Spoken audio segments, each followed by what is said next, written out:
Today, we're taking an unfiltered look at Donald Trump's deal-making abilities. He promised to close 200 trade deals by the 90th day of his presidency. Well, that was 88 days ago. So did he even get close to 200? Plus, the tariffs are causing inflation to rise yet again, while waste and incompetence run rampant through the government. Then, in a shocking twist, the Trump administration has decided to help Ukraine in its war against Russia. What's behind this sudden policy change?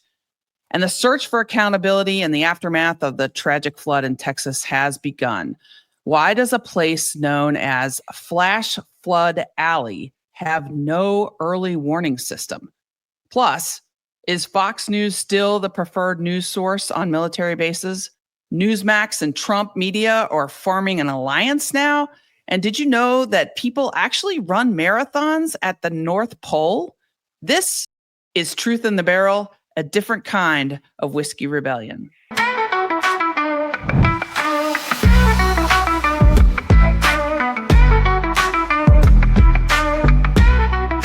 My gosh, it is good to see you, Amy. And before we get going, people better be subscribing to us, right, on their favorite podcasts. You better be on YouTube, hitting that little button, and you better be following us on all our social media channels, even True Social. But my gosh, Amy, you got a lineup today. Yeah, welcome to Truth in the Barrel. We're back to our regular programming here. Well, you were having so much fun in Hawaii for so long, right? And, now you're tan and rested and, right, you've lost 10 years, on your age now because you're in Hawaii, right? Just you look like you're 25, I appreciate right? I look like I'm 100, right? So this is fantastic. It's a good compare and contrast, but, talking about what's going on with this, these tariffs and all these trade deals is pretty incredible, right? When you see just the sort of the naked ridiculousness of it all, Yeah, and we finished our live show just a little bit ago, a couple days ago. If you haven't checked that out, you can go back and listen to it. It was the July 15th show on YouTube, and you can listen to the audio version or in your podcast feed. And boy, that was fun because we talked for a long time about what the Epstein fight is really all about. And I learned a ton that I just didn't know or really, frankly, didn't care about prior to now, but now we care. Yeah, now we care. Now we care. And, when people didn't know about it, but I think with the what's happening, right, Amy, is once you watch the live show, you realize that there's so many things happening. And me and you had talked before the live show about, my goodness, we have tariffs, we have flash flooding, right? We have so many crazy things happening in this world that the Epstein thing has sort of overshadowed it, but there's very important things happening right now that we have to get to. Yeah, and we're going to talk about that today on Unfiltered here. But before we dive into these topics, we're excited to announce that our next live show will be Tuesday, July 29th, 7:30 to 8:30 p.m. Eastern Time, not Hawaii time, Eastern Time.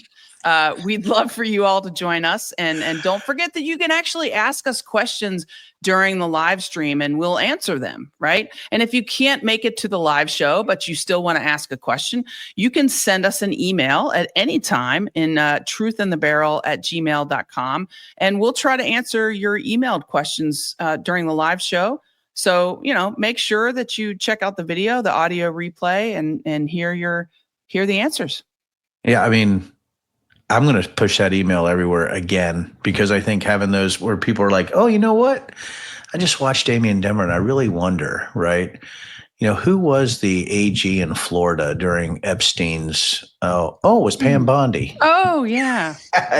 From 2011 to 2019. Oh, how weird, right? And we didn't even get into that. So, this is going to be so cool. No, we didn't. And that, we were talking so much about conspiracy theories and everything. I think that, it's so much material in the layers of it. But again, I'm so glad we're doing the show today. I am so happy about it. Yeah. Well, let's get started. I wanted to talk first about where we're at with these 200 trade deals that were promised to us, Denver.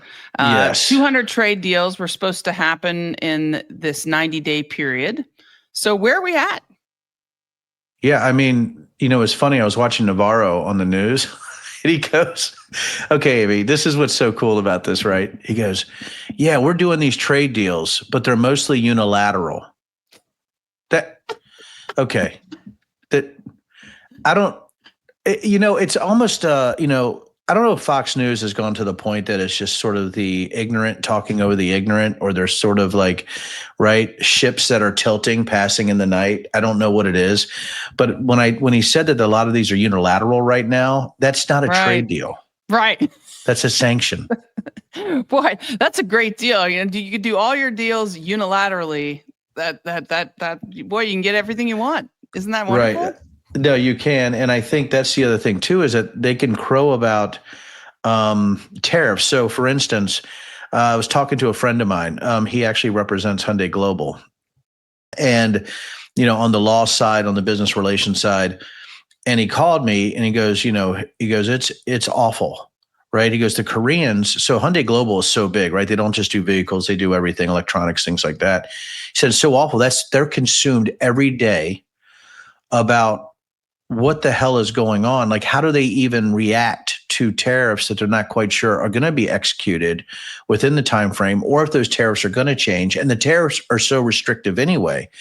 They're so repressive that they have to react to that too. So he said, Deborah, we got like 55 charts of what could possibly happen, but it's impossible, right, to predict where that's going to go. So you have large international organizations in the billions and billions, close to trillions, that are scrambling.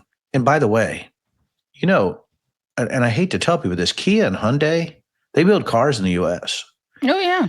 Right. So now they're wondering, how much more business can they afford to do in the US as far as the things that they're doing right now. So unilateral trade deal literally doesn't mean trade deal. That's all I'm saying.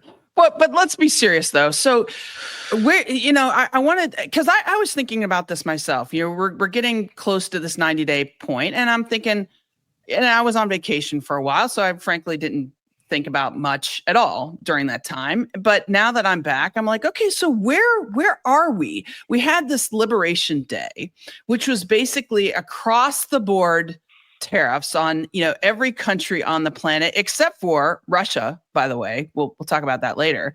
And I guess on August 1st now, there's going to be a 30% tariff on Europe, on the EU.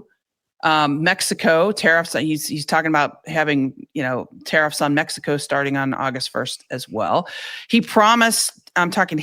Donald Trump promised 200 deals by now. How many do we have? We have three quote deals, and I'm like fake quoting, whatever this is when you hold up your. What is the deal? Right. Here. Yeah. The three deals. Right. Three deals. The three deals. One is with China, which is basically a deal that goes back to the status quo, which we had before the Trump presidency. So that's not much of a deal. And then you have a deal with the United Kingdom, which was so underwhelming that like the Economist said it was like a nothing burger. And then you have a deal with Vietnam, which doesn't mean much either. So, and meanwhile, we have price increases. So the consumer price index is still going up and up and up. Inflation now, which had been coming down since the middle of Biden's presidency, had been like kind of trickling on down. Guess what? That's starting to come back up. And so the concern I have is that I don't know if people seem to care about this, but this is not good economic policy. I always said stupidity is terminal. I don't know if you're doing ego-based decisions, which I know we're going to get into more of that too with other things we're going to talk about, but it just seems like these are ego-based international decisions that come from some font of a belief system that me and you can't really get our arms around, conspiratorial or fantasy thinking or delusional thinking, or the fact that this is his religion. One of the individuals who work in government relations said that they've been trying to get up into the Trump organization or in the Trump administration to talk about, hey, why these specific arbitrary tariffs unilaterally imposed? This doesn't make sense, even on countries where we have a surplus, I believe, like Brazil. So, right. And so they're like, it's because it's his religion. Yeah, And none what of it they're makes starting, sense. none of it makes, and they're like, so this is the hill that Trump is going to die on, regardless of the policy is rational. And Yeah. I got that straight from the horse's mouth on Lobbyist on the Hill in DC. Yeah, and it's crazy.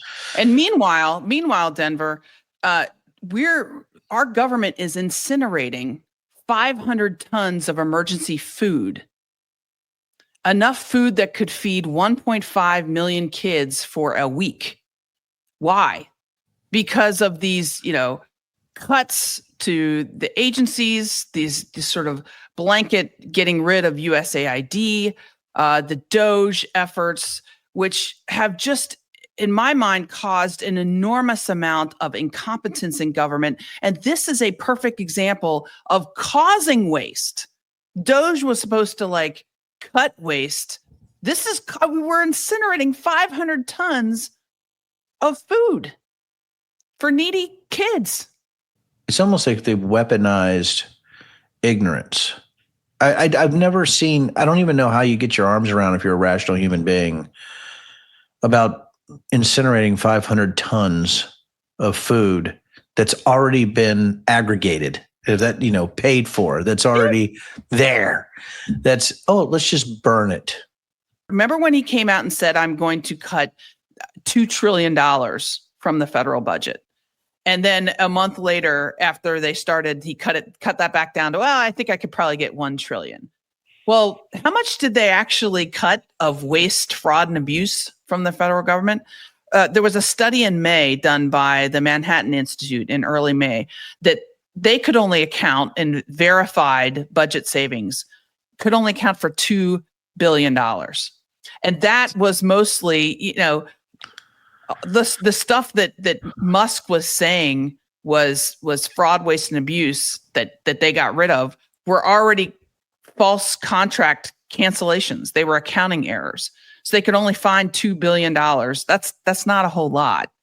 And so I just feel like there's this haphazard way that they have gone through and hurting our government, slashing USAID, slashing things like PEPFAR.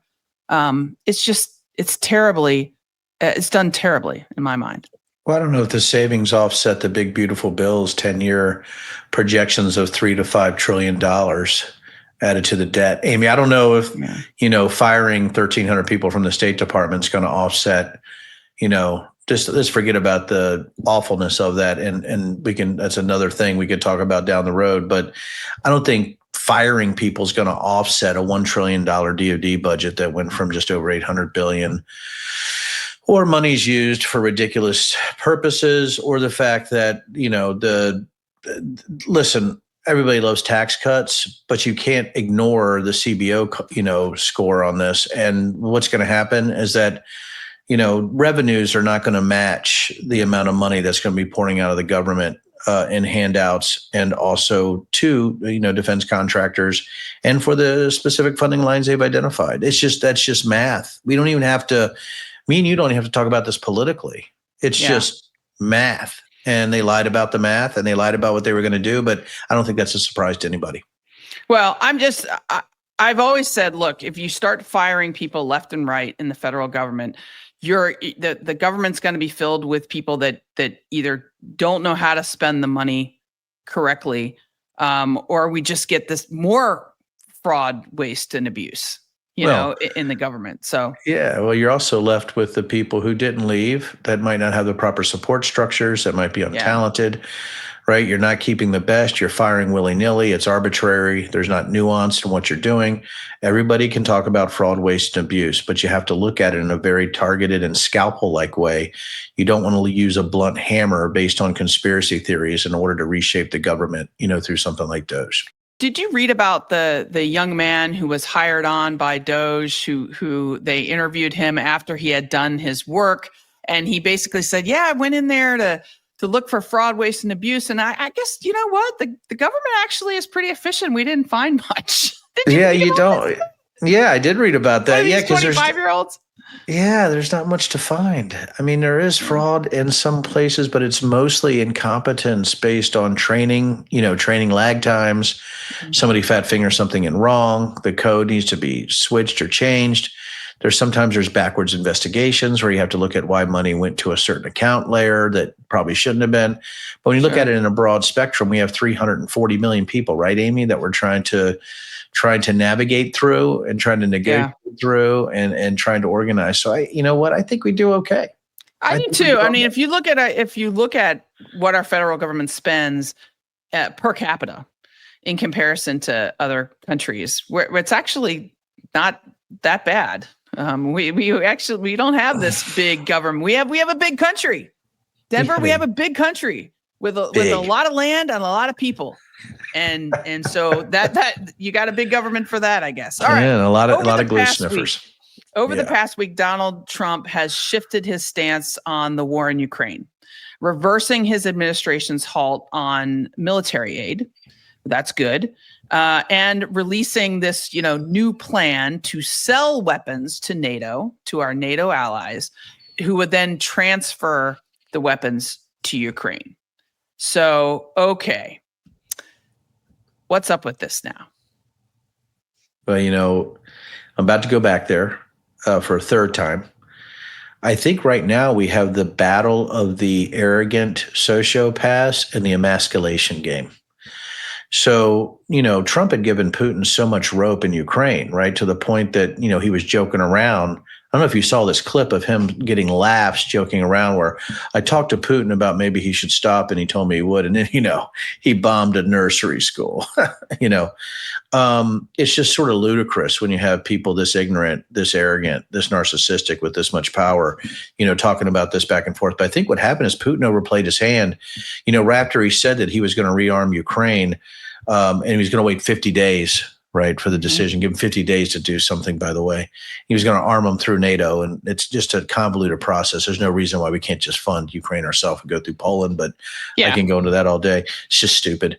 But that's him sort of deflecting off and making sure that it goes through NATO specifically. But here's the thing. Putin in Russia, I was looking at some of the reporting. In Russia, they're saying that Putin overplayed his hand because he had pretty much a shill in Trump to do what he wanted to do, but he kept pushing the boundary. So if Trump thinks, right, this is what I call it ego-fueled foreign policy. If he feel like his ego's hit, there's no long-term strategic look at what you should do. It's an ad hoc decision based on ego, and if he feels like his little manhood is threatened. That is it. That is the whole basis of this decision making. Well, the constant flip flopping is just helping Putin, and I'll get into that. But I do want to say that, look, this is good. We want weapons to go to Ukraine. Good. Ukraine needs missiles for the F-16 air intercept missiles, Hellfire missiles. They need artillery. They're going to get supposedly some Stinger missiles. Those are sort of shoulder-launched surface-to-air missiles where they can shoot down Russian helicopters, Russian fighter jets that are flying low, trying to bomb. They're going to get some precision rockets. This is all good news. And by the way, I need to remind people that these weapons are built and made here in the United States. So we're helping our own production, our own economy by doing this. All right. Now, Trump threatening Putin, giving him 50 days now to come to peace again, and threatening sanctions. Look, Denver, I'm a skeptic. What do you mean? Donald Trump has been flip-flopping since day one. So let's review a little bit, okay?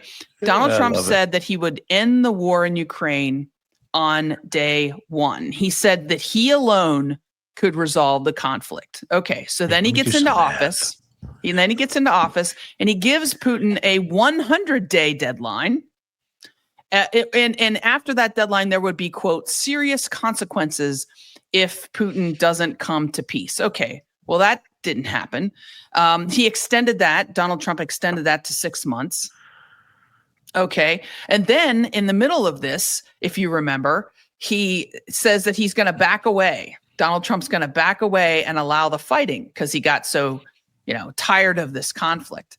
He then sets up peace talks for Istanbul in May. Guess who decides not to show up? Putin, right? Interesting. So Putin gives the big middle finger here. He doesn't even show up. And now here we are in July, and Donald Trump is giving Putin another 50 days to come up with a peace here, or there will be, quote, very severe tariffs. Okay, mind you, there have been no new sanctions on Russia since Donald Trump has gotten back into the White House again. Donald Trump didn't even put Russia on the Liberation Day tariffs. In fact, unlike he put everybody else in the world on these tariffs, he didn't put Putin on them. He's actually eased restrictions on Russia. So call me a skeptic on this, but it's to me, it's all talk. I'm glad they're going to get the weapons, but I don't think, I just worried that it's not going to be enough. I think when dealing with Trump and Russia and his flip-flopping on arbitrary deadlines that seem to just come from his ego, I think you have every right to be a skeptic. I don't think Trump even knows what he's saying half the time, but when he does, it's specifically based on his ego. I think a lot of this came from Clark Kellogg. General Kellogg, who's the envoy to Ukraine, right, for the U.S., extended his stay in Ukraine. And I have a feeling, I think he had, if I'm trying to remember, friends or maybe family that was in Ukraine, people there that maybe his daughter, I'm trying to remember who it was exactly, was there. And so General Kellogg extends a stay. Now, I'm not a big fan of General Kellogg. He's a shill and literally a MAGA apologist, but he's also a big Ukraine supporter. I have a feeling that Kellogg got to Trump about Ukraine. And it's just this, I think once he announced this 50-day, going to supply weapons and this 50-day deadline for Putin to do something, which you should be a skeptic. I'm as big a skeptic. I don't actually think that'll ever come to fruition. I'll even go that far, Amy. Yeah. But I do believe that Kellogg got in his ear and said, listen, we're still in NATO. You have a country that's not listening to you. And I think Kellogg appealed to his ego. He said, Putin disrespected you.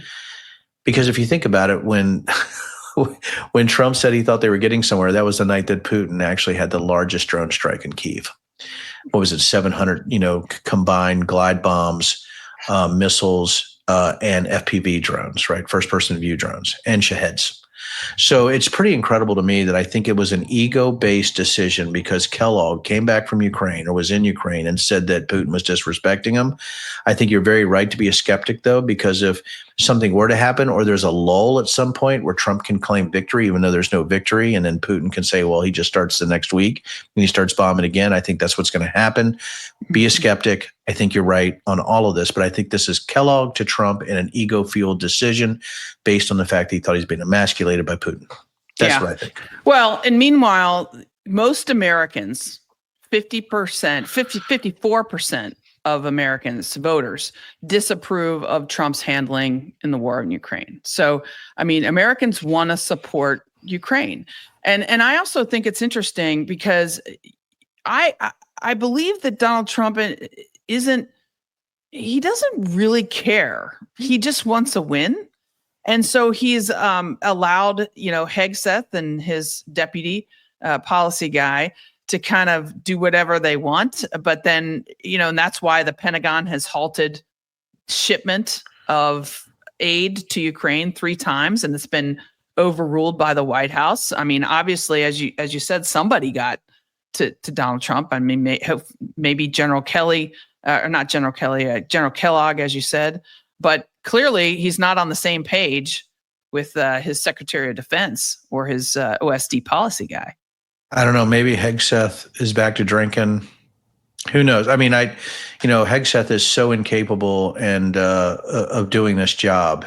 I just don't even know, Amy. What do we even say anymore? I mean, when it comes to Hegseth and the Gabbards and everybody in the intelligence and the DoD community, nobody there has any notion of what to do long term because they're incapable of making those decisions based on their own ignorance and fantasy based decision making. And I think that's the issue that we have again. You have to appeal to Trump's ego.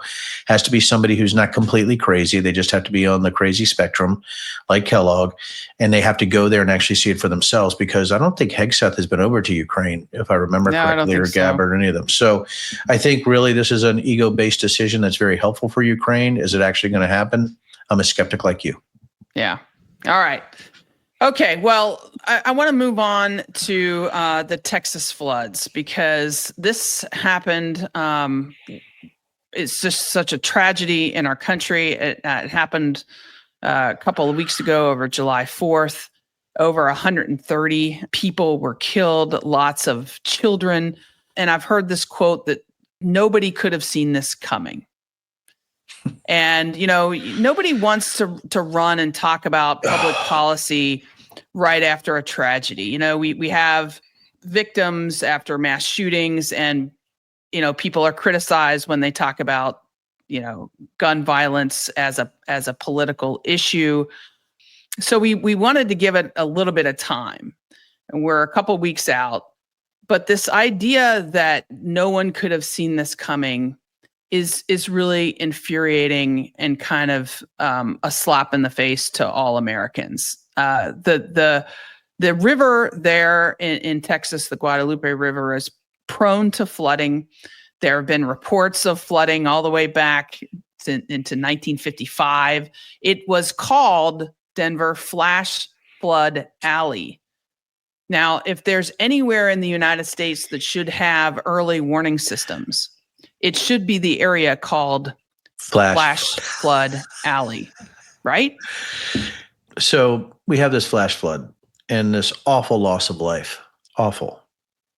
And you're right? We're really reluctant to talk about policy right after a disaster like that. People that are sane and have empathy are reluctant to do that. However, the fact that Flash Flood Alley had a flash flood probably makes sense.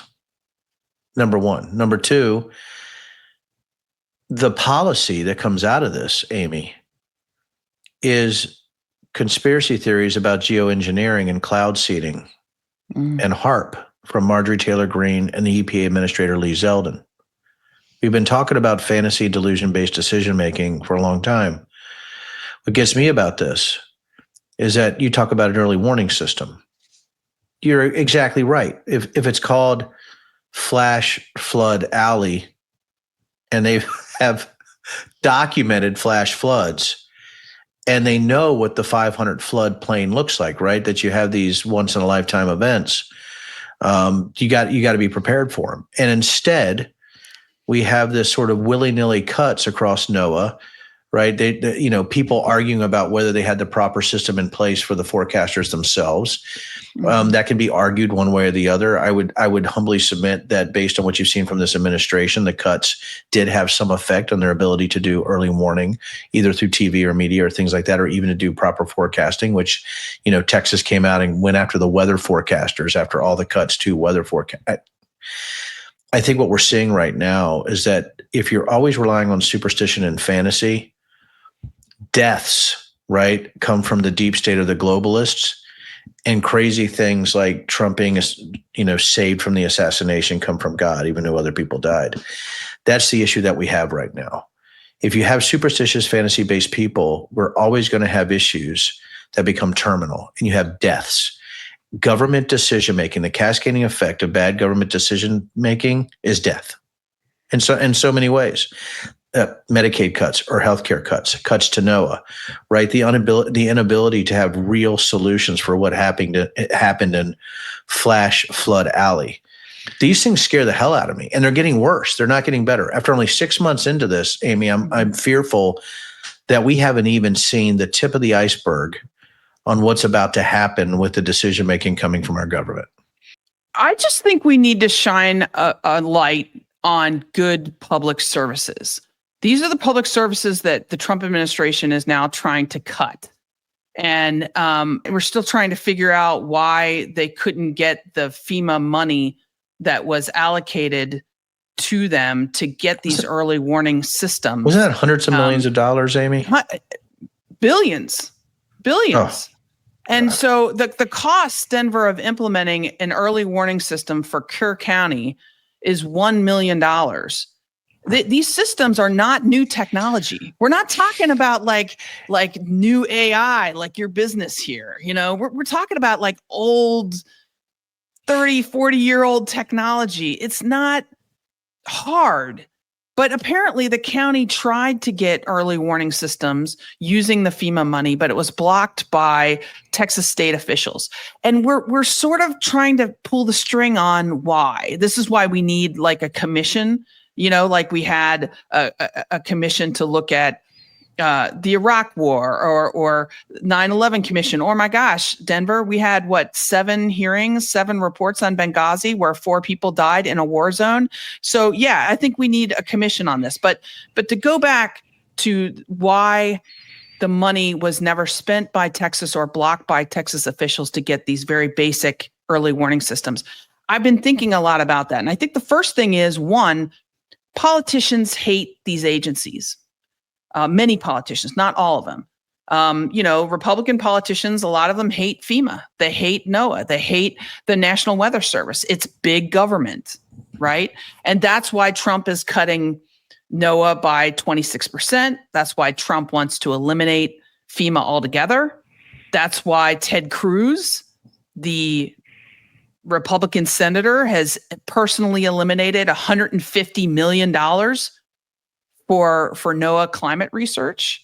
All right, so that's one. Politicians hate these agencies. The second reason, I think, is that, and we touched on it earlier, is that the federal government gives money to the states and to communities, but a lot of times those communities don't have the personnel to either spend the money properly or to apply in the correct way for the grant money.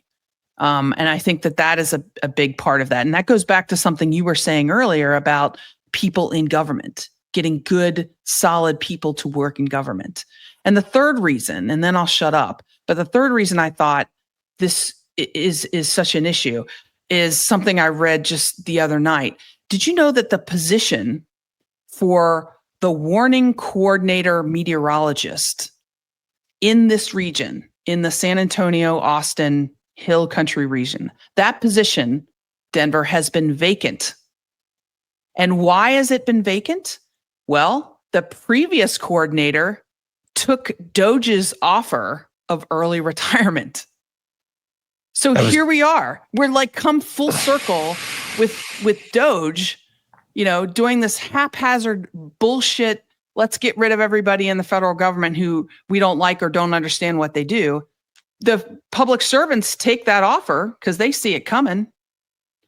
And the position that could have helped warn people is empty. Bad decisions make bad things. Is that what you're telling me, Amy? And incompetence and stupidity, fantasy also create issues, right? For people all the way up to death. And again, I kept going back to stupidity is terminal, even, about a month ago. Stupidity was terminal for those people in Texas. The fact that they don't have the ability to have any type of policy recommendations right now to actually fix it also means that people in the future could be put in danger. But here's the toxicity of what's happening. And I know I go back to this, and I know Amy, I have a tough time, right, talking to sane and rational people about how there's no sanity or rationality in the policy decisions that are being made right now. And if we go back to the Texas floods, and I told you about geoengineering and weather manipulation and these deep-seated conspiracy theories, you had this insight, and I know it was a very good insight, better than, so when you said that Republicans automatically back away from big government, right, why they hate these agencies, I want to tell people why they hate the agencies. Mm-hmm. It's not just Republican dogma, which it is.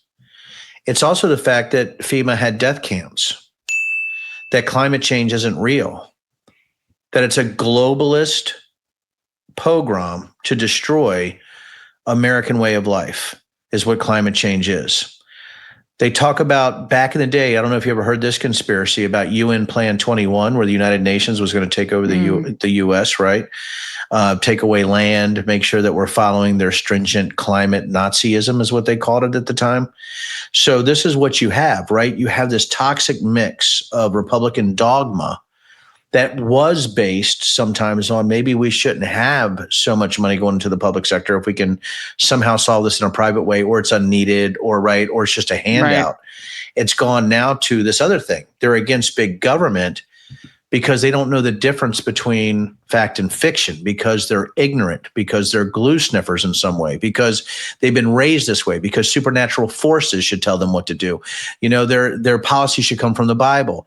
That's the issue that we're having right now. And the reason I get so angry about this is because it's impossible to argue with people whose policy comes from a voice I can't hear because it's in their own frickin' head. Mm-hmm. And that's the issue that we have right now. So when you have Ted Cruz taking away $150 million specifically for climate, or you have Doge taking away emergency coordinator specifically for something like this, it's because of dogma based on shite. And that's why I'm absolutely think that we haven't even seen the worst, not even the tip of what's going to happen over the next 6 months to 18 months. Well, two facts. One, in the past 10 years, extreme weather has killed nearly 700 people in Texas alone. And that state turned down $225 million in federal grant money that it was supposed to spend on protecting residents from disasters. That county, Kirk County, $1 million would have covered a siren warning. Would that have saved everyone's life? I don't know. Even if it saved one person. Probably would have saved some. And even if it would have saved one person, it would have been worth it. Texas has not spent $500 million of the $820 million. That's 62% that it got for mitigation projects after Hurricane Harvey. So they did a deep dive into Hurricane Harvey. What could be better next time? Texas hasn't implemented that stuff, and so it's just like we need, in my mind, a disaster review board, a flood commission, something where we have smart people in government that on a bipartisan way, nonpartisan way, special group to look at this and say, what do we need to do to mitigate this stuff? What do we if these local communities can't get the federal money? Why can they not get the federal money? What do we need to do? And the last thing I'll say on this is, I teach national security policy. And one of the first things that I do in every semester where I teach this is I start the class by asking my students, what is national security? What does it mean?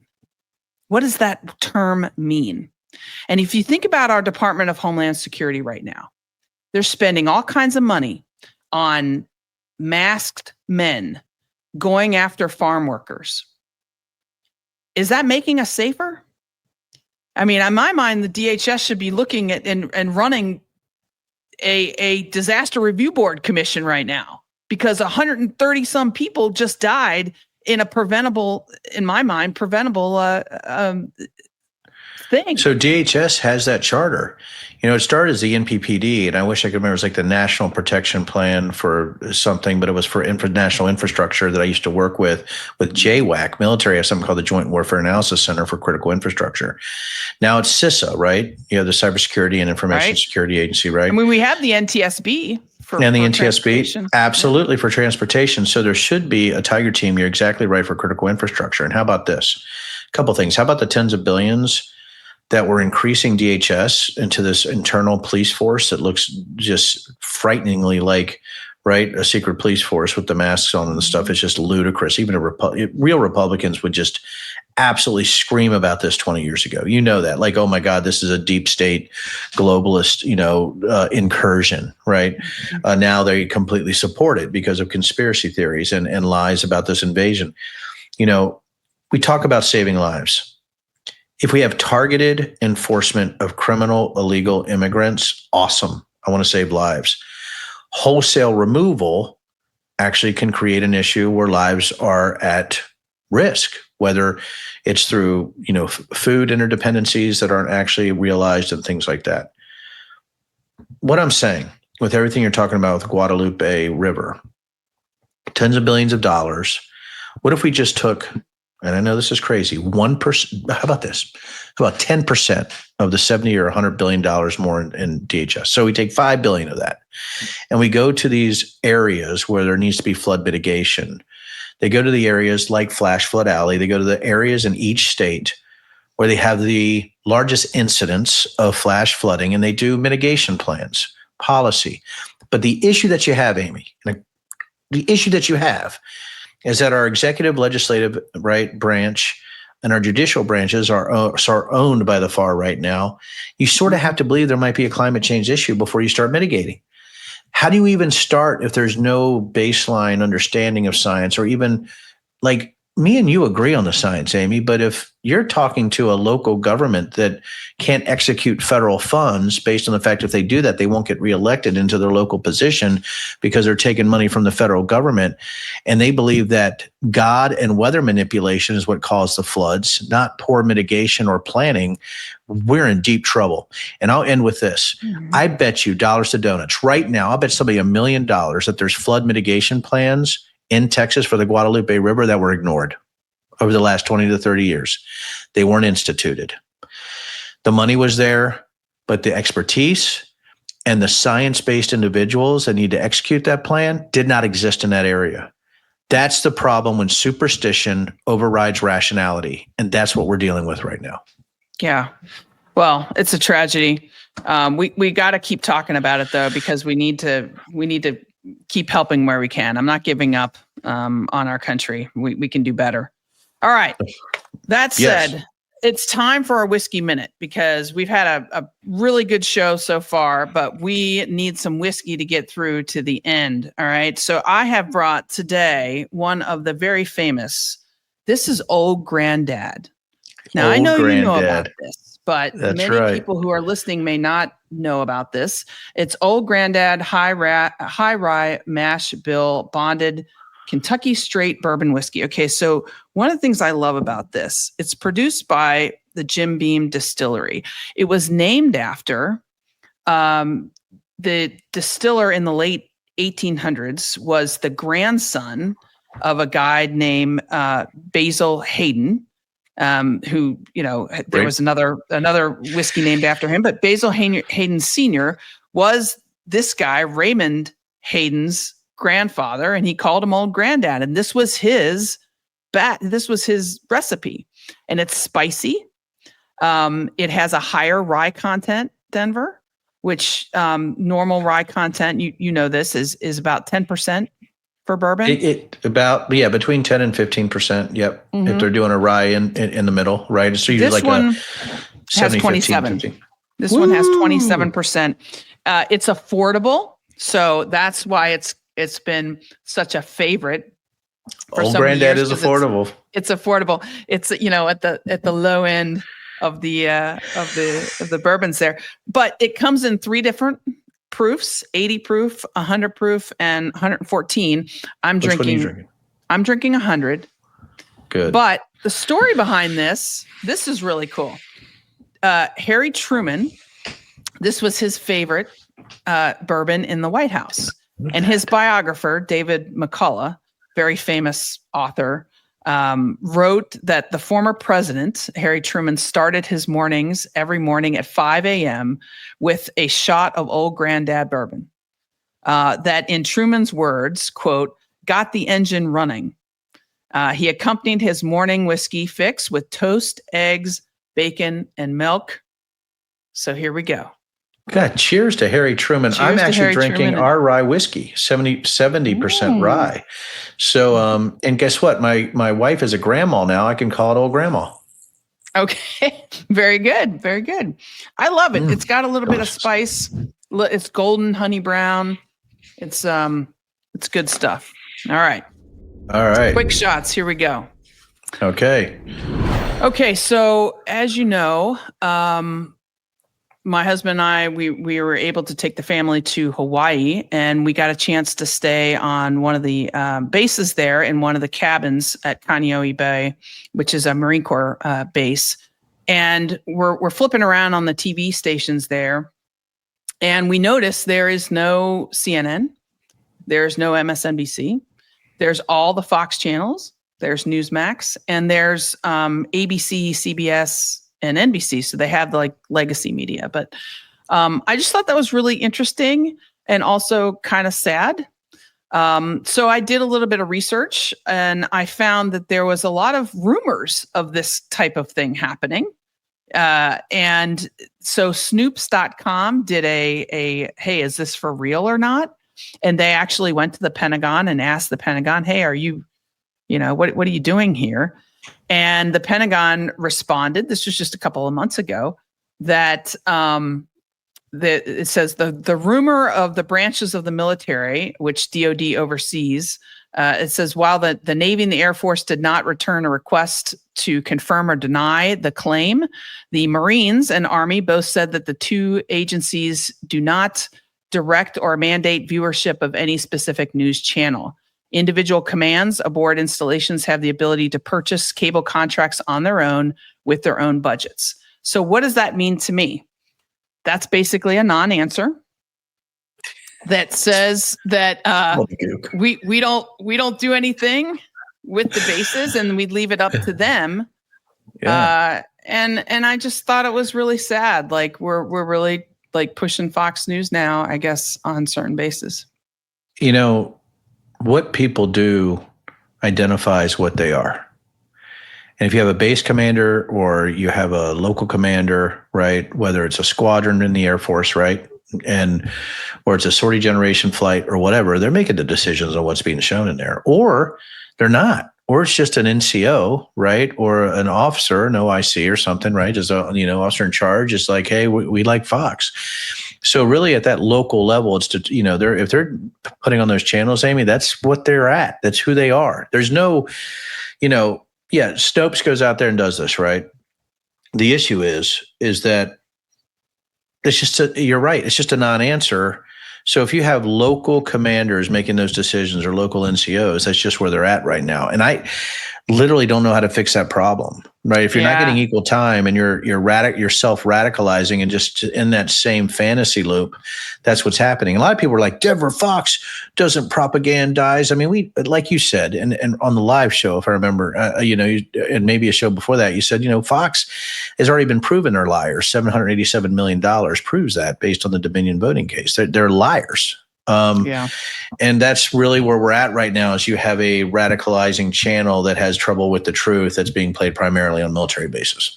Well, in this last thing I'll say on this, the quote from the Pentagon saying, or from the services saying that they do not mandate viewership of any specific news channel. Well, no shit.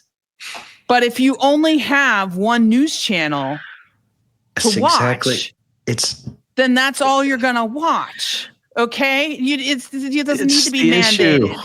I know. Like seriously, it's like oh god, it's like a dog licking its own butthole, man. Okay, go ahead. So here's another one that we're gonna need to drink over here. Newsmax and Trump Media have merged. All right, so the crypto scheme wasn't enough. Now Donald Trump is going to have to make more money on his streaming service. He's calling it Truth Plus, and it's like 100% pure propaganda for pro-Trump content. It's a for-profit partnership. And look, this might be legal because it's completely unethical. It's never been done before because we've never had such a freaking unethical president in the history of mankind before. Can you imagine if there was Biden Plus and he, had a great deal with Mother Jones, right? Wow. And they call it right. People would lose their mind. And where's the press on this? I don't know. Jake Tapper is still writing books about Biden's age. They're so awful, pathetic, access-driven, bullshit types of individuals who can't even get out of their own way. There's a Trump meme coin There's Yeah. Trump channels. There's Trump TV. He's doing deals on crypto like you've never seen before. He's a corrupt president. And I dare anybody to come after me after that. I'll do a follow the money investigation on that and crush it, but nobody cares. He's absolutely corrupt. He's financially locked in with a propaganda platform that he frequently welcomes to the White House, into the White House briefing room. This merger is going to allow this far right propaganda to spread around the world. I mean, it's terrible. I bet Truth Plus doesn't talk about Epstein. Probably not. That's not on their quick shots. No, they're quick shots. Nope, not old Epstein. What if we had Obamax? Oh. This I love. Did you know that there was a marathon on the North Pole? I mean, that is incredible and kind of insane. So these marathon runners, they do a 4-day journey by a cruise ship. They go up there to the North Pole. They're from 22 countries.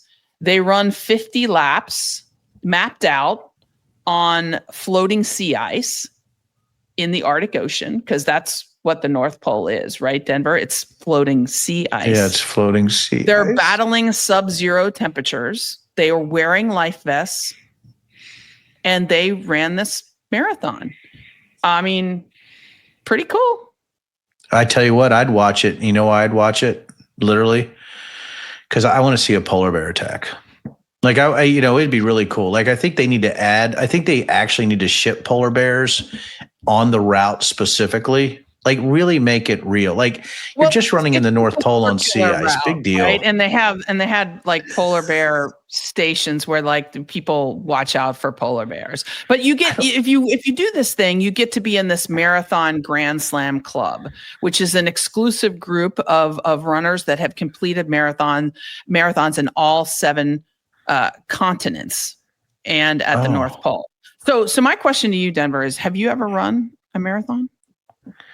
I know it's hard to believe, but I haven't, based on, how I look, right? I mean, I'm almost model shape, Okay. like for, like Vogue magazine or, Men's Health. But yeah, I think, I know it's hard to believe, but I've never run a marathon. I would like to tell people though, that I've watched marathons. Well, And I've also, if you look at the combined miles in my life that I have run, probably around 26 miles. well, you being in the Air Force, that doesn't surprise me. But I've actually run 3 marathons in my life, and now I have knee problems and back problems. But the first marathon I did was the Pensacola Marathon. I did it in my 20s during flight school, and it was a great first marathon because it was really flat. And then the second marathon I did was the Cincinnati Flying Pig Marathon. I did that with my brother, and that was really cool because I did it with my brother, with a family member. And then the third marathon I did was the San Diego Rock and Roll Marathon, which was my last one. I had a hard time finishing that one. I mean, by that point in my life, my knees were getting pretty bad, and I haven't run one since, but I absolutely loved it.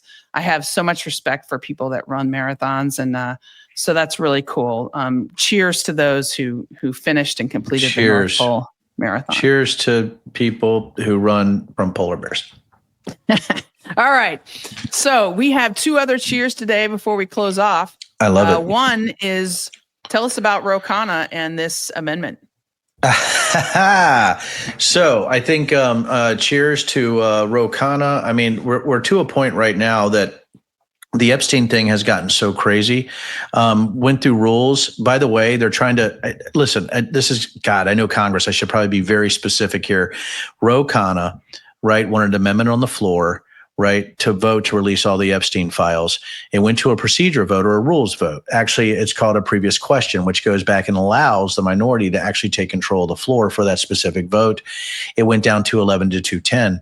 So all the Republicans said, we always vote against a PQ, a previous question.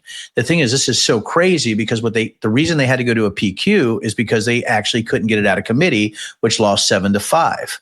Right. So not to bring it to the floor. So very smart move to go to a PQ. Of course, it leaves us to 11 to 210 along party lines, which is really weird. Some people just didn't vote or some Democrats have died, unfortunately. So that's really what it is. But cheers to Ro Khanna for trying to make sure that there's transparency in this and to break apart the conspiratorial thinking of the GOP. Yep. Cheers. Keep it in the headlines. Cheers. Keep it in the headlines. All right. Well, I have a cheers too, and a little bipartisan cheers, by the way, because that doesn't happen very often. But we're a bipartisan show, bipartisan, I guess, to some degree. Right. So the House Armed Services Committee passed an amendment in the NDAA, that's the National Defense Authorization, to bar Secretary of Defense Pete Hegseth from using any funds to rename bases after Confederates. So, and in order for House to have passed that amendment, you needed two of their members, two Republican members, to vote for the amendment. And two did. Representative Don Bacon, Republican Representative Don Bacon, Air Force, yeah, and Representative Derek Schmidt of Kansas voted for that. So I cheers to them, those two Republicans who, actually are standing up to Confederates. Cheers to Don and Derek. And by the way, I know Don Bacon very well, as you know. Good friend. Mm-hmm. All right. What a great show today. Man, I tell you, we covered a lot of ground here, Amy, especially, from the live to today. I feel like we've covered like 100 topics, whether directly or indirectly, based on policy, conspiracy theories, crazy people, what can be done, how our actual system of government works, executing and authorizing funds, how local governments turn down funds. It's just pretty amazing what we do on this show. And if people want to learn about the amazing things that are happening in our world today, they need to subscribe to YouTube because we're there, and they need to actually download their favorite podcast, and they need to follow us on all our social media channels, because if we're going to be in this together, we need to be in this together, and they need to get here on Truth in the Barrel because we're sort of awesome. Awesome. I'll see you next week. See you next week. Rock and roll. All right. Delicious.